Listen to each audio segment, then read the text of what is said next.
Your database is your business. Building up the number of names in it and developing a relationship with those names is really at the very core of what building a real estate business is about. You didn't just think that you were going to get a license and post once or twice on social media and have the world flocking to you to buy and sell homes now, did you? You're going to have to actively pursue and develop relationships of building up your database. And your business truly is a database. I mean, think about it. If you were to come to me and say, Robert, I want you to buy my real estate business, would I be buying a building? No, your building is your office within Keller Williams, and somebody already owns that. The tangible portion that you have to actually sell as a business is either your time, effort, and energy. And if you went away, we wouldn't have a business. Or you would sell me your database and you would be able to show me that you have been in contact with your database on a regular, continuing basis. So let's talk about that smart data bank and let's talk about building and feeding your database. A database is actually the container of information from everything that you put together. I brought up the business cards. If I actually contained all these into, let's say, a recipe card holder, as Gary Keller did when he first got into real estate before he actually had all of the technology, if you kept this information in there, if I attached them to a index card and I wrote all the information about them on this card, I would have a database. Yet there are more efficient ways of doing that using something like, say, KW Command, of being able to put this information in there. And we distinguish the individuals in our database in a couple different ways. And these ways are based upon the permissions that we have to contact them.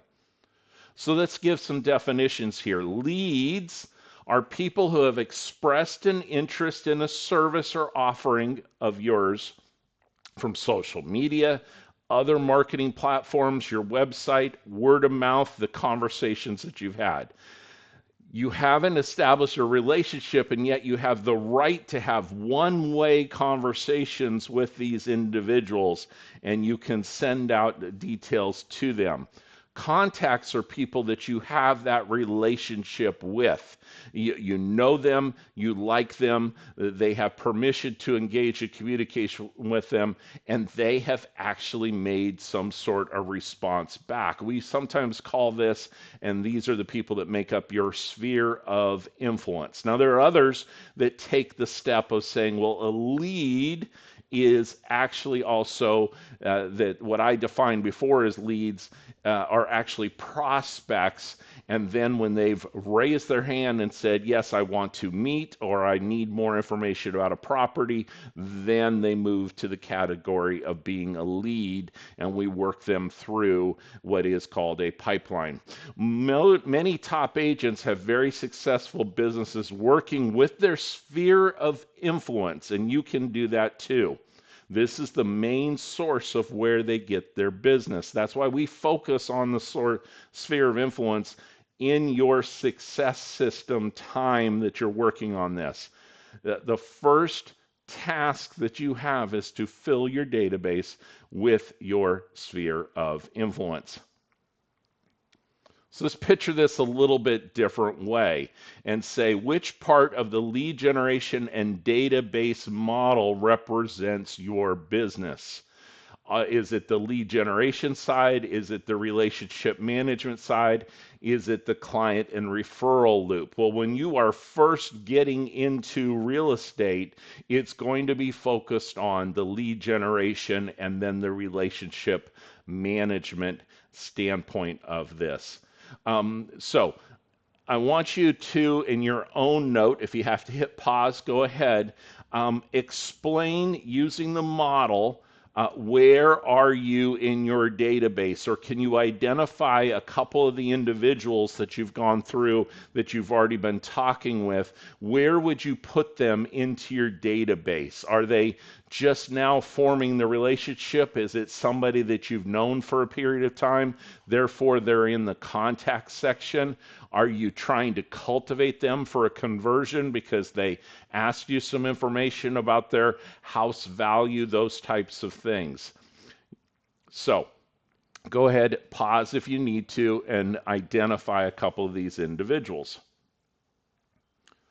So your database is about the relationship management of where you're at, and it also gives you, when set up correctly, reminders to reach out for this relationship so that you can develop new repeat and referral business. Your database is the key to your business. It does a lot for you.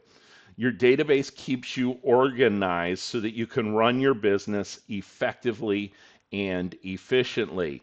Your database keeps a comprehensive record of communications. So let's go back to, I'm using an example of a fellow team leader. Let's go back to my example of the contact that I had with Val. I met Val. She's in Indiana. I'm in Florida. We talked about exchanging referrals for our agents in the two locations, and I was able to meet her and kept the contact information. I showed that I had added her by my little scribbles here, that I had added her into my Databank. But this is a glossy card. It was even difficult to write on this information. I cannot keep a lot of information about Val here on the card. I also, sure, I could put it in my notebook that I have, but as soon as I change the page and go to the next day or the next page, I've lost my information about Val. I forget about that particular information.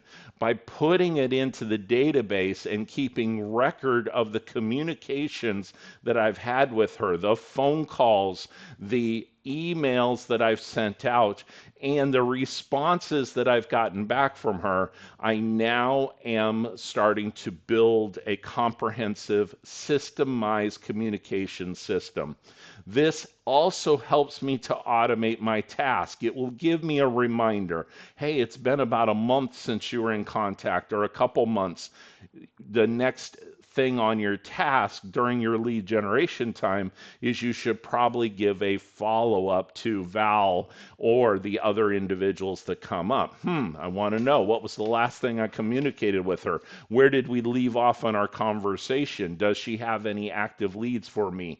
You're understanding what I'm talking about there. So it helps you automate, and it holds value because that information, that communication, I can then hand off to someone else if I ever chose to sell my business or close my business myself, if I wanted to retire, or if I moved to another area, as I have done in twice in my career, that I've been able to sell my database to someone else and to be able to go through there.